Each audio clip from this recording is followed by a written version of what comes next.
perwakilan SMP 2 Pemalang, Provinsi Jawa Tengah akan membawakan cerita yang berjudul Legenda Timun Emas.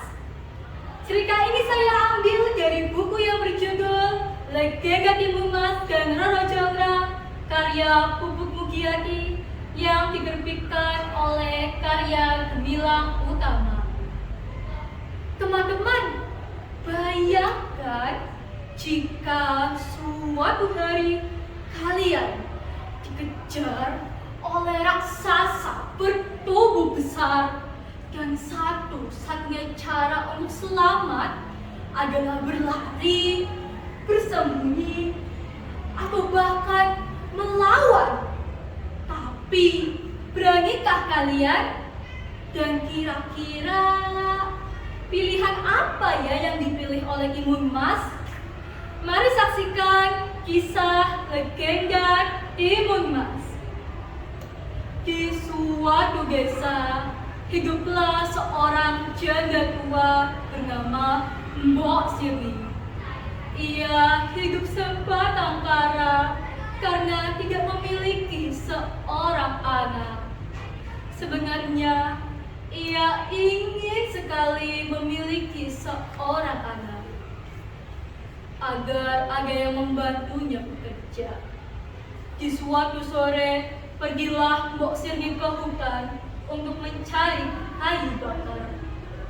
Namun, karena tubuhnya yang sudah renta, ia harus sesekali beristirahat.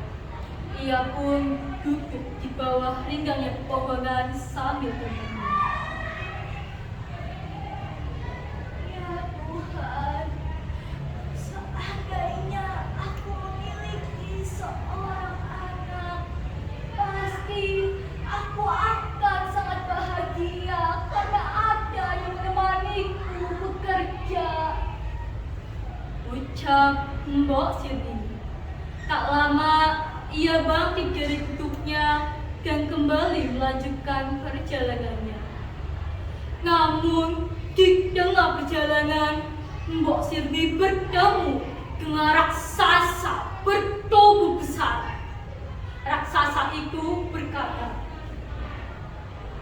"Hai wanita tua, mau kemana kamu?"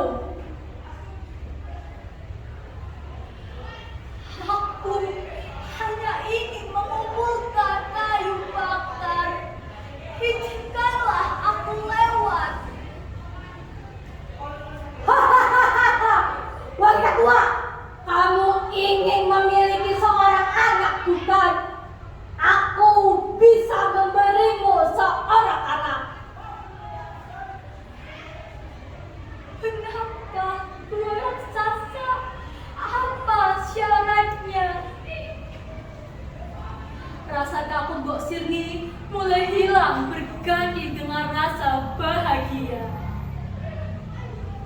Aku beri kamu biji mentimun ini. Tanamlah di halaman rumahmu. Setelah 2 minggu, kamu akan mendapatkan seorang anak. Tapi, serahkan anak itu padaku setelah usianya 6 tahun. 2 minggu pun berlalu. Mentimun itu berbuah sangat lebat dan salah satunya berukuran cukup besar dan berkilau kuningan seperti emas. Mbok Sirni mengambil dan membelahnya. Di dalamnya terdapat seorang bayi yang sangat cantik jelita. Tak lelo, lelo, lelo, lelo, cah ayu. Mbok beri nama kamu Timun Emas.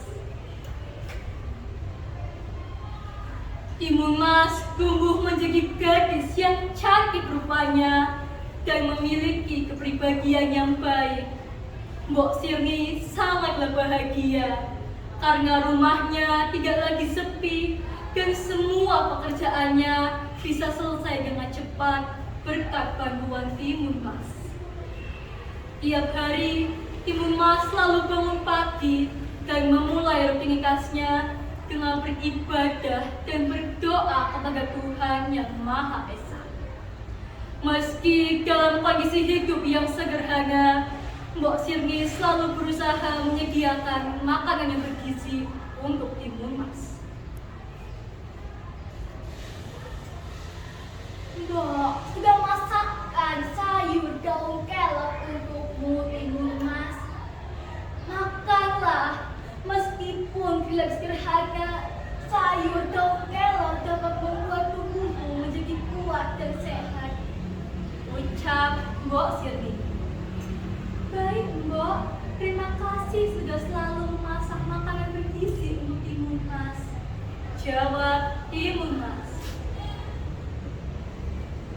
Waktu berlalu dengan sangat cepat dan akhirnya tibalah hari di mana sang raksasa akan datang menagih janjinya. Mbok Sirni sangatlah cemas. Tiap hari ia mencari akal bagaimana caranya agar Timun Mas tidak dibawa pergi. Dan pada satu malam, Mbok Sirni bermimpi. Di dalam mimpinya itu, ia diberitahu agar Timun Mas menemui petapa di gunung. Keesokan harinya, Timun Mas pergi ke gunung dan menemui petapa tersebut. Timun Mas mendapat 3 bingkisan yang berisi biji mentimun, garam, dan terasi. Lemparkanlah isi dari bingkisan ini ketika kamu dikejar oleh raksasa ini. Perintah sang petapa. Timun Mas pulang dengan membawa 3 kantong di tangannya. Tapi malangnya Timun Mas, di tengah perjalanan ia bertemu dengan raksasa itu. Raksasa itu mengenali wajah Timun Mas dan mulai mengejarnya. Timun Mas, mau kemana kamu? Teriak sang raksasa. Kau raksasa.